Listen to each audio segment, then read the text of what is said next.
C'est toi qui prends le relais. Alors bon, évidemment, entre Bonhoeffer et puis ici, ce matin, Paul Tillich, on pourra aussi trouver des liens.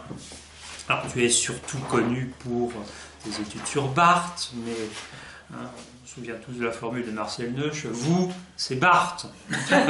Mais ton champ de recherche est vaste, et puis tu as un certain nombre d'ouvrages sous presse aussi dont on pourra parler. Après la morphologie du divertissement, tu t'intéresses aussi au fonctionnement actuel des chroniques, mais ce n'est pas de ça dont tu vas nous parler ce matin. C'est la question de la philosophie de la religion chez Paul Tillich. Alors il se trouve aussi que, un peu dans notre réseau un peu étendu, on a un très bon connaisseur de Paul Tillich qui s'appelle Jean-Marc Aveline, qui est devenu évêque de Marseille.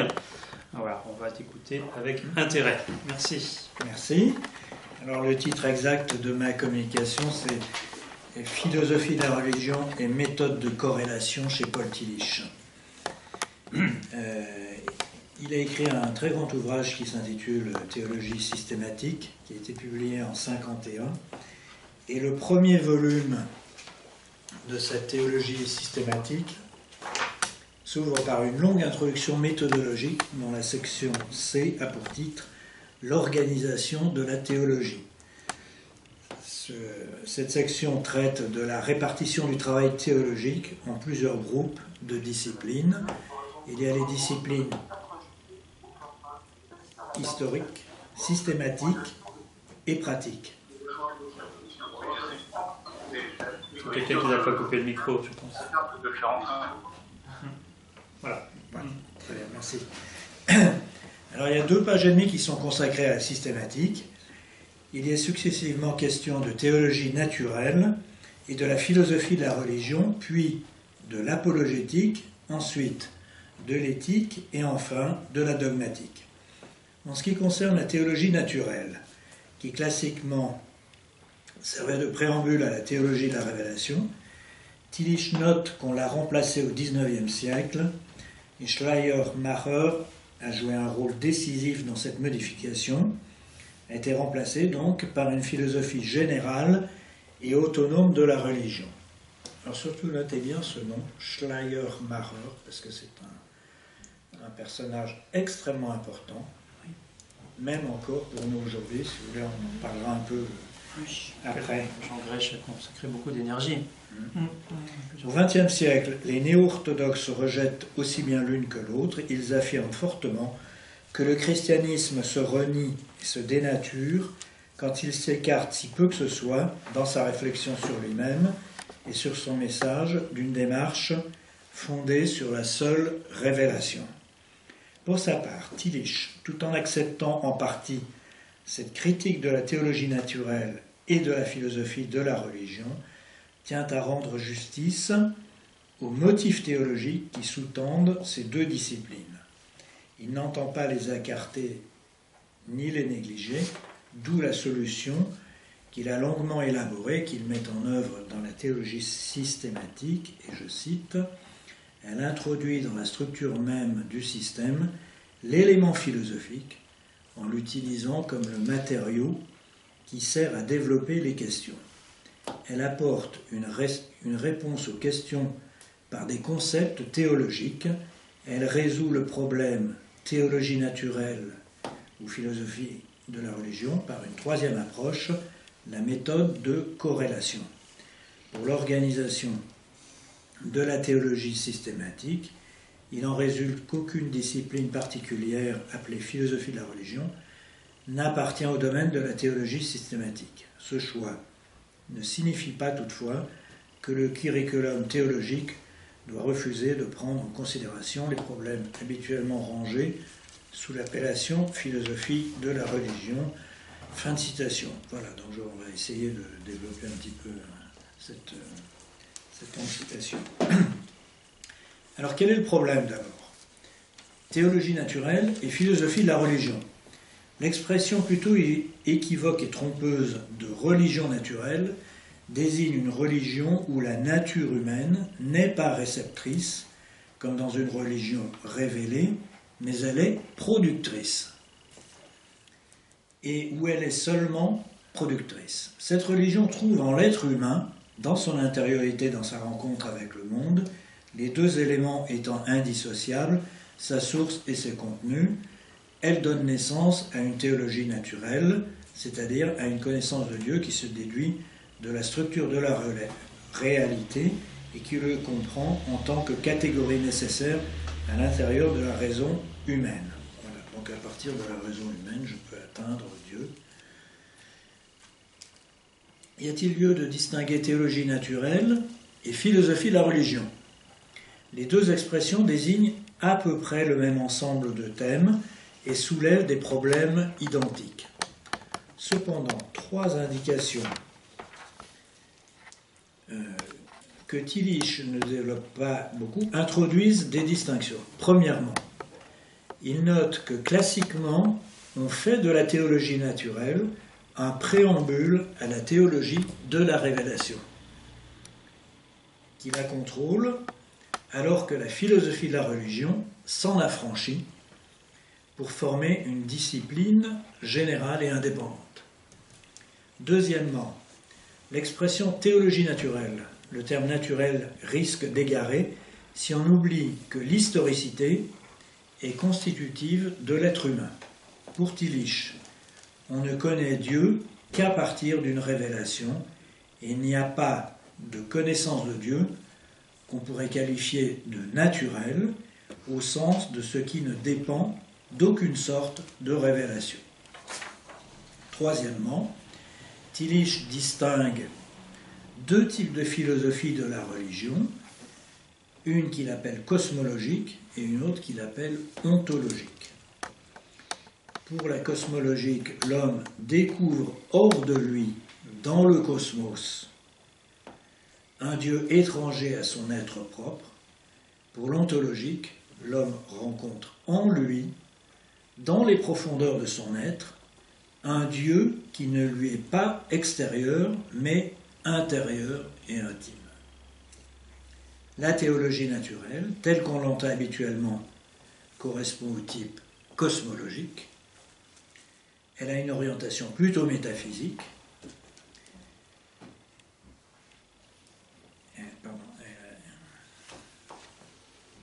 Une orientation plutôt métaphysique, au sens où elle s'interroge sur un méta du donné physique. Autrement dit, sur ce qu'il y a au-dessus, au-delà ou en arrière du monde tel que nous le percevons. On peut donc considérer que la philosophie de la religion est la forme actuelle que prend la théologie naturelle après un examen critique qui conduit à prendre en compte sa dimension historique, à la centrer sur l'être humain et à la rendre autonome. Donc, deuxièmement, je suis toujours dans la problématique, donc deuxièmement, la théologie naturelle et sa critique. Dans la pensée chrétienne classique, la théologie naturelle sert d'introduction et d'assise à la théologie de la révélation. Elle fournit des valeurs ou des vérités réelles, mais qui sont insuffisantes. Elle ne donne qu'une connaissance partielle de Dieu, et l'être humain ne trouve pas en elle le chemin du salut. Toutefois, elle représente une infrastructure nécessaire. Pour les thomistes, comme pour les calvinistes, elle constitue un socle sur lequel s'appuie et s'édifie la religion révélée. Elle est une propédeutique qui pose des problèmes indispensables. On commence par elle, avant d'étudier et de décrire ce qu'apporte la révélation. On peut la comparer au rez-de-chaussée d'un immeuble par lequel il faut passer pour atteindre l'étage supérieur. Chez des auteurs contemporains, marqués par l'existentialisme, en particulier Brunner et Bultmann, un déplacement s'opère et le jeu d'images change. On ne parle plus d'un soubassement, mais d'un point d'attache, d'accrochage ou d'ancrage qui permet la parole de Dieu de nous atteindre et de se faire entendre par nous. Ici, la théologie naturelle ne précède pas l'étude de la révélation, elle la suit et en procède. Elle apparaît quand on s'interroge sur ce qui rend possible, sur ce que présuppose ou sur ce qui conditionne la réception de la parole divine. Quand la théologie naturelle ne se cantonne plus dans ce rôle d'auxiliaire et qu'elle revendique son autonomie ou son autosuffisance, alors on parle plutôt de philosophie de la religion. Cette évolution devient prédominante au XVIIIe siècle avec les Lumières, au XIXe siècle avec le libéralisme protestant, dont fait partie Tillich, et au XXe siècle avec l'humanisme spiritualiste. Dans certains cas, on a bien tenté d'allier la religion naturelle avec la foi évangélique et d'articuler une philosophie autonome de la religion avec la théologie chrétienne. Le plus souvent, la pente va dans le sens d'une substitution ou d'une exclusion. La religion naturelle, devenue religion à part entière, n'a pas besoin d'autre chose. Non seulement elle n'introduit plus à la religion révélée, mais elle l'absorbe et la supprime. C'est ce qu'on voit par exemple dans le Vicaire savoyard de Jean-Jacques Rousseau, qui affirme l'inutilité et même la nocivité de toute référence à une révélation. Du coup, la dogmatique en tant que théologie de la révélation disparaît. Ainsi, on trouve ça chez un théologien qui s'appelle Troeltsch, qui l'élimine carrément. Il n'y a plus pour lui que l'histoire des religions et la philosophie de la religion. Si vous voulez qualifier Ernst Troeltsch, vous dites histoire des religions. Et on a tout dit avec ça. La révélation devient un autre mot pour le développement de la religion, le salut un autre mot pour le prétendu progrès de la raison humaine. Dieu est un autre mot pour le centre signifiant et pour la totalité du monde. On assiste là donc à une sorte de dissolution du message chrétien, un peu. Et à cette dissolution s'oppose le transcendantalisme orthodoxe ou théologie kérigmatique. Le grand représentant de cette théologie, c'est Karl Barth, qui exprime le mieux la réaction dans la période de crise politique, culturelle et religieuse qui suit la Première Guerre mondiale. Il refuse une théologie naturelle qui se suffirait à elle-même. Il rejette tout autant une théologie de la révélation qui, comme celle de l'orthodoxie classique, pose une théologie naturelle comme infrastructure. À ces théologies, il reproche d'ignorer aussi bien l'altérité de Dieu que le péché de l'homme. La nature cosmique ou humaine ne conduit pas à Dieu, car Dieu n'en fait pas partie. Il est tout autre, ontologiquement différent de Dieu. L'être humain en est aussi existentiellement aliéné. Dieu n'est pas à sa portée. S'il pouvait l'atteindre par ses propres moyens, la révélation serait inutile et le salut également. Un Dieu qui aurait besoin pour se faire entendre d'un point d'attache dépendrait dans une certaine mesure de l'homme et par conséquent ne serait pas vraiment Dieu. Pour reprendre sa terminologie, donc Dieu c'est vraiment le tout autre, c'est-à-dire vraiment complètement différent de l'homme, aucun lien possible entre les deux. La théologie naturelle, qu'on la considère comme un préambule obligé, un complément indispensable, ou qu'on la juge suffisante, qu'elle soit métaphysique, anthropocentrique, produit une illusion, une idole, et même un démon. La néo-orthodoxie veut en purger le christianisme et élaborer une théologie qui ne dépende que de la parole révélée de Dieu. Ce qu'en termes techniques on appelle le kérigme, car Dieu seul, alors je cite, Dieu seul peut nous faire connaître Dieu. Fin de citation, c'est la grande formule. Sa révélation et son salut transcendent toutes les possibilités humaines.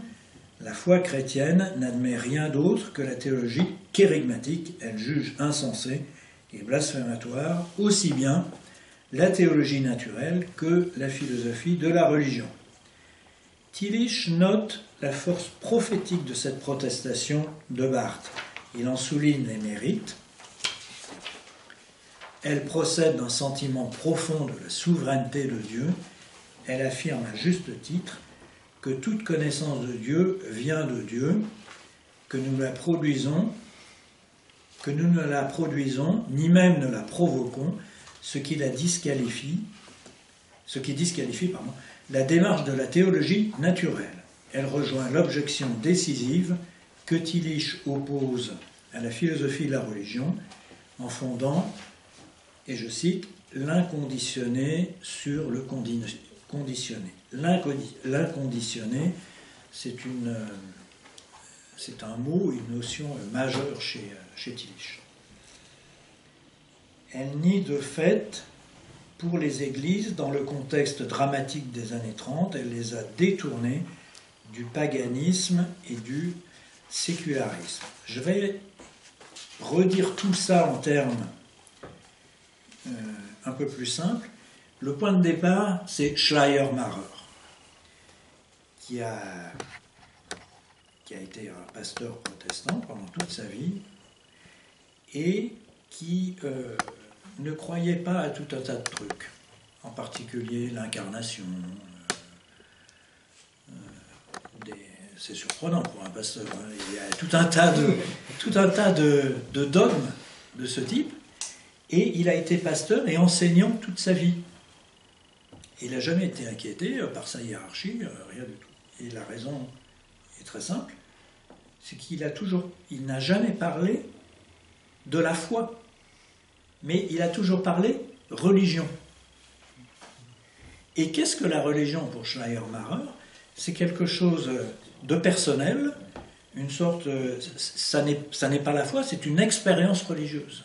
C'est-à-dire, je fais l'expérience d'un être qui se trouve au-dessus de moi, et je ne parle que de cette expérience comme étant une sensation intérieure.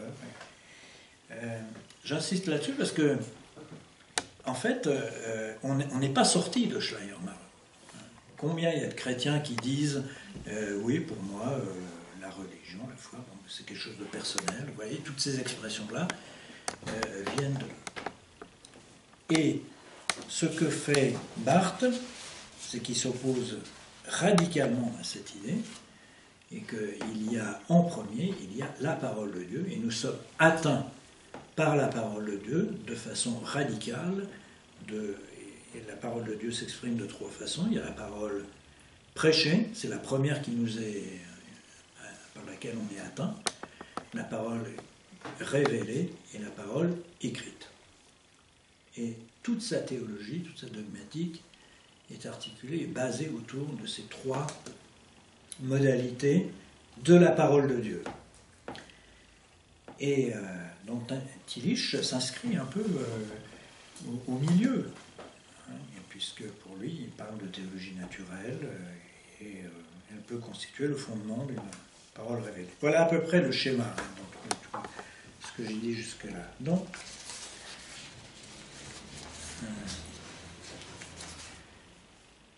alors, il n'y a, troisième point, il n'y a ni complémentarité ni exclusion. À côté de ces aspects positifs, le barthisme présente aussi des faiblesses et des manques. Il laisse ouverte la question à laquelle la philosophie de la religion entend apporter une réponse. Il n'en délégitime pas l'intention ou le projet. Il ne suffit pas, en effet, de dire ce qui est vrai, que la révélation a sa source ailleurs qu'en nous, et de souligner sa radicale altérité. Voilà la critique que Tillich porte sur la théologie de Barth.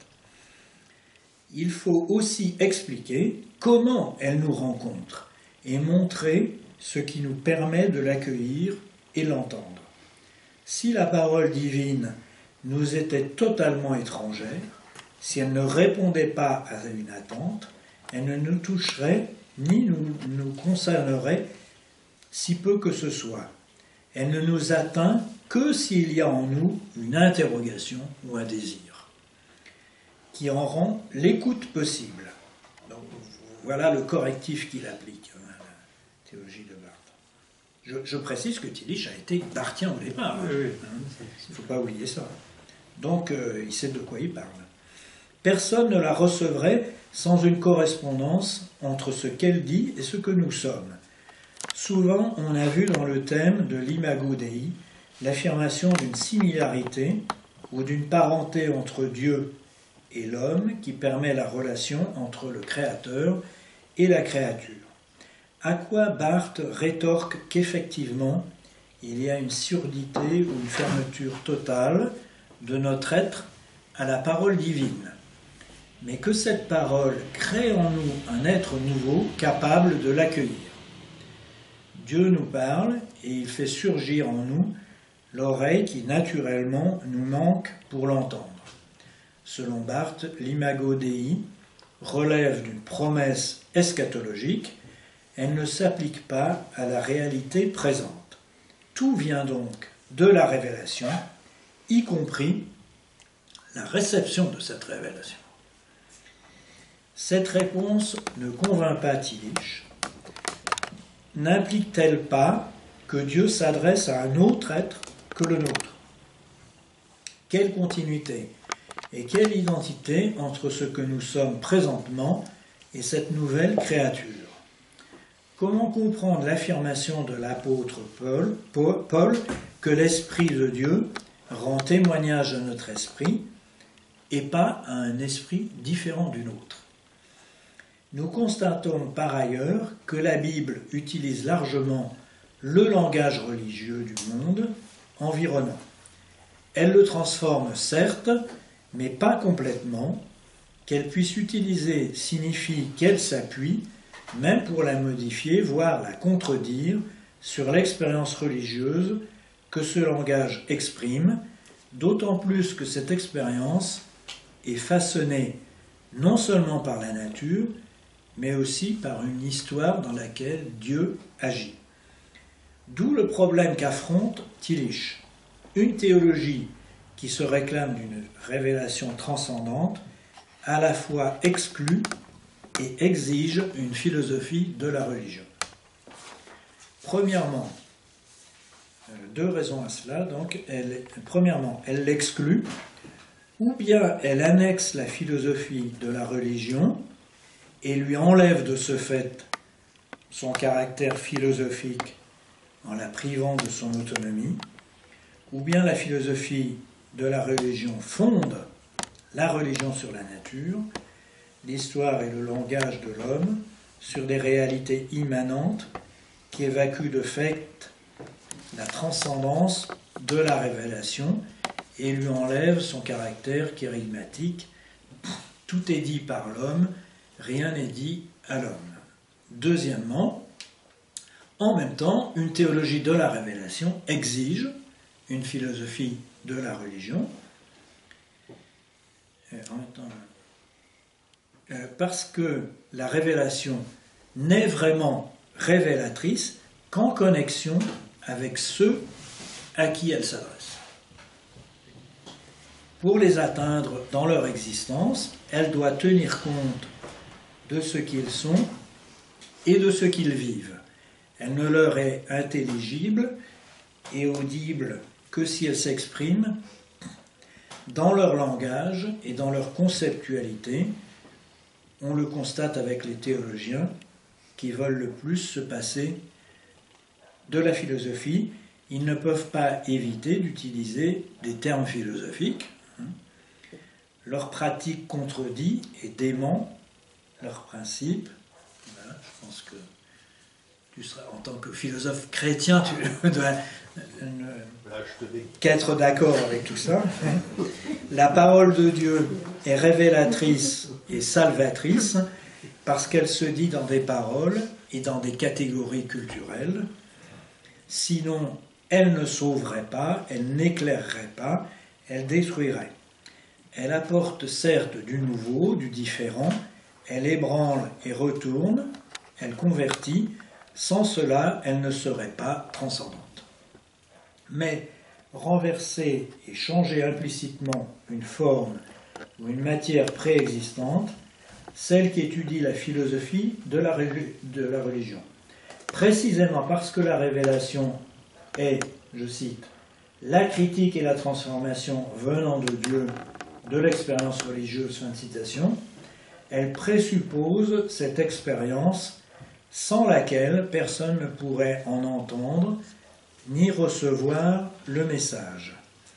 L'insistance unilatérale et le kérigme coupent la religion de la culture, la privent de tout enracinement humain et enlèvent à la révélation son caractère universel pour en faire un impérialisme ou un absolutisme particulariste.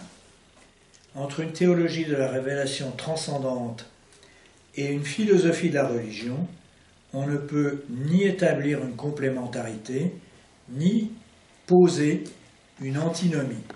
Ces deux options unilatérales débouchent l'une et l'autre sur une impasse, faute d'intégrer la vérité de l'option contraire. D'un côté, l'altérité radicale d'une révélation qui n'a aucun rapport avec ce que concrètement nous sommes et vivons sape l'humanité de l'homme. De l'autre côté, une démarche purement philosophique qui élimine toute référence à une véritable transcendance sape la divinité de Dieu. Elle nous conduit au sécularisme et au paganisme.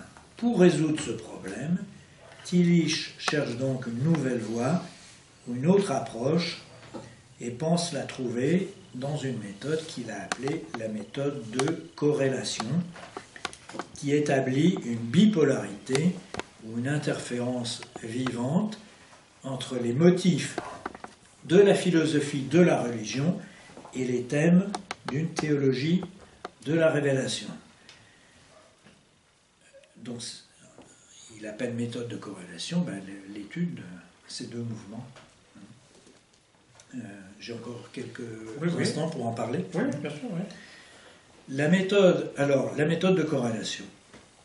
Le principe, c'est que la méthode de corrélation entend mettre en correspondance deux pôles, donc, d'une part la révélation transcendante, c'est-à-dire la parole venant de Dieu et le message qu'elle délivre, autrement dit, ce qui est le seul fondement, le seul domaine et la seule norme que veut prendre en compte la néo-orthodoxie, et d'autre part, la situation humaine, c'est ce qu'on a vu quand j'ai parlé d'être dans cette réception. Il faut qu'il y ait un récepteur qui accepte.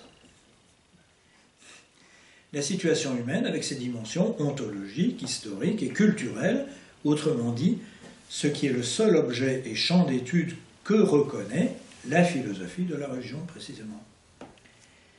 La corrélation se distingue aussi bien d'une juxtaposition complaisante et compromettante que d'une exclusion intransigeante et destructrice. Elle entend éviter tout autant une synthèse trop rapide qu'une diastase impossible. Elle se caractérise par une tension vivifiante où chaque pôle se heurte à l'autre et reçoit de ce heurt une pertinence qui autrement lui manquerait. Pour atteindre leur vérité, ils ont besoin de cette confrontation dynamique, faite d'opposition et d'alliance.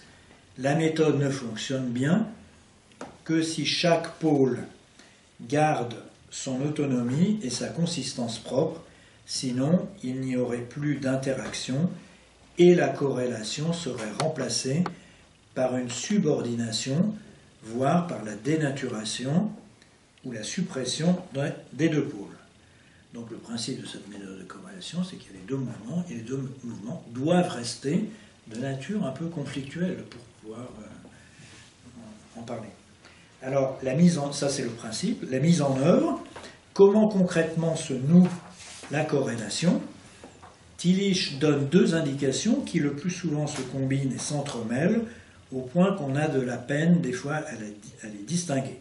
Premièrement, la théologie puise sa substance, sa matière, c'est-à-dire ce qu'elle dit, dans la révélation, tandis que la culture détermine sa forme, c'est-à-dire sa manière de le dire. Il y a corrélation quand on exprime le contenu de la révélation dans le langage et les catégories de pensée qu'analyse la philosophie de la religion. Et deuxièmement, la théologie formule les réponses qu'apporte la révélation aux grandes questions qui s'expriment et émergent dans la culture. Il y a corrélation quand on montre que les problèmes de l'homme trouvent leur solution dans la parole de Dieu, dans la parole que Dieu lui adresse. Tillich avait une formule un peu lapidaire pour exprimer tout ceci. Quand on lui posait une question et qu'on lui demandait est-ce de la culture ou est-ce du religieux, il répondait c'est les deux. Et c'est un peu ce qu'il veut dire dans ce développement. Alors, à première vue, ces deux indications paraissent plates, banales et simplistes. Elles ressemblent un peu à des slogans qui sont utilisés dans les courants primaires du christianisme et dans des entreprises moins réfléchies d'évangélisation et de conversion. Tillich signale ce danger de faire de la méthode de corrélation une recette ou un mécanisme quand on n'en saisit pas la complexité. Elle n'associe pas des éléments hétérogènes, sans relation antérieure et sans lien essentiel l'un avec l'autre. Ainsi, on s'égare quand on veut, dans un premier temps, définir indépendamment l'une de l'autre la forme et la substance pour les mettre ensuite en relation. On oublie qu'elles sont constitutives l'une de l'autre, immanentes l'une à l'autre. Elles n'ont de réalité que dans et par leur interrelation.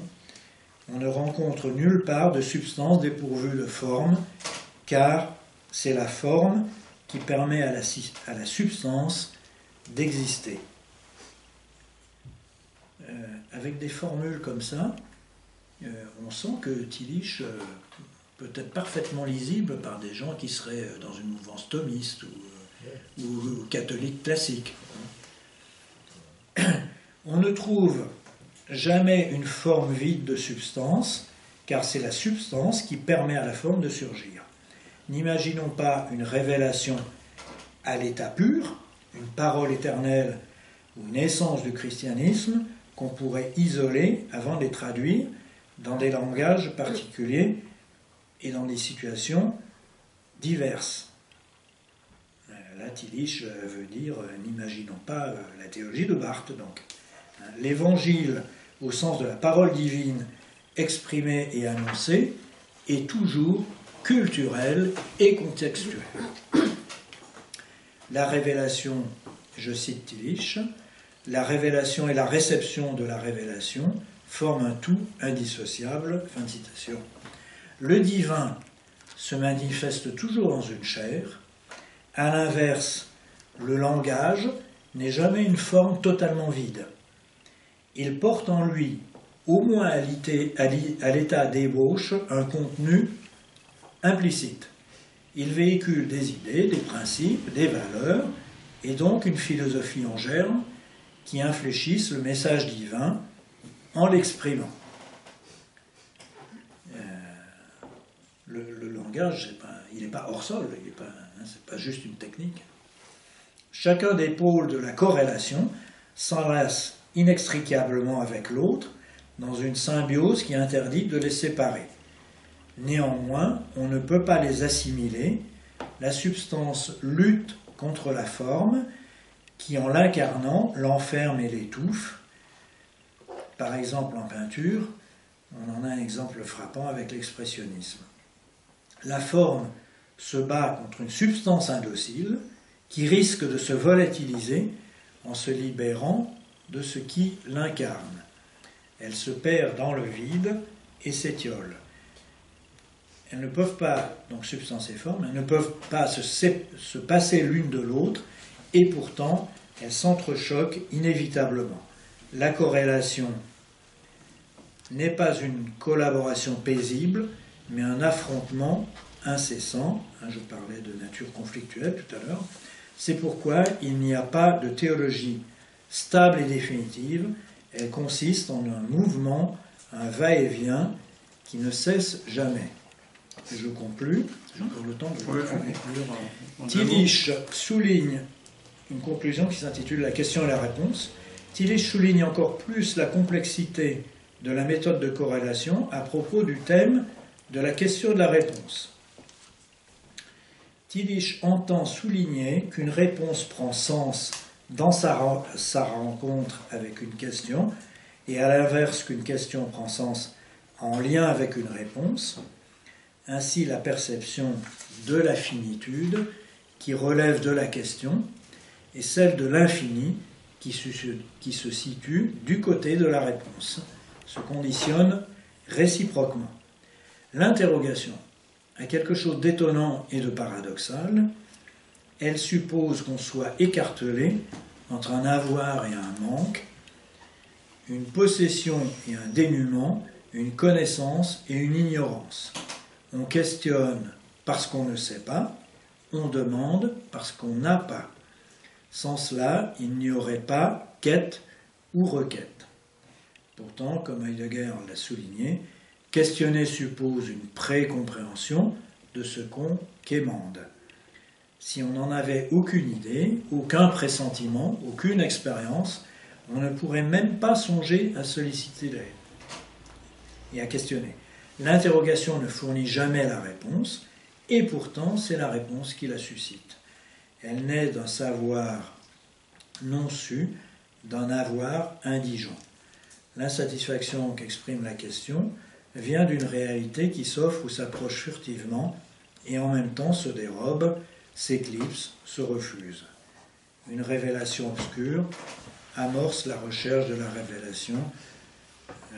Dieu est la source de notre quête, dont on comprend le langage heideggerien.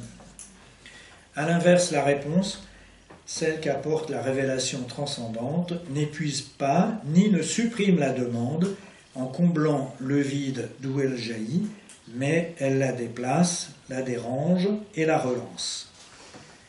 La réponse fait rebondir le questionnement, elle suscite une nouvelle interrogation. Ainsi, à l'angoisse de la mort, l'Évangile répond par la promesse de la résurrection. Cette promesse fait surgir la question du jugement et de la possible damnation. Elle engendre une nouvelle angoisse, celle de la culpabilité. La Réforme y a répondu par la proclamation de la justification gratuite. Cette prédication, en rendant ce que nous sommes et faisons superflu, conduit à une question encore plus radicale, celle du sens dont nous dépossède la gratuité. Elle génère l'angoisse de l'absurde. Le christianisme social et les théologies de la libération y ont répondu par l'évangile du royaume de Dieu, qui situe le sens dans l'histoire, réponse et fait surgir de nouveaux problèmes. Alors, ce qui est intéressant, ce que je trouve intéressant avec... Bon, d'abord, c'est un théologien un peu à part. Il ne rentre pas dans une école classique. Et il est compréhensible à la fois par le monde catholique, par le fait qu'il commence par la théologie naturelle. Ce que je me disais, pour un protestant, c'est pas mal. Voilà. Et en même temps, bon, il fait partie de ce courant protestant libéral. Donc, protestant libéral, oui. Et il y a du monde, hein, dans le protestantisme libéral, il y a du monde. Y compris Ricoeur. Voilà, oui. Bon. Et donc, c'est une sorte de lien un peu. Oui. Ben, merci Claude. Cette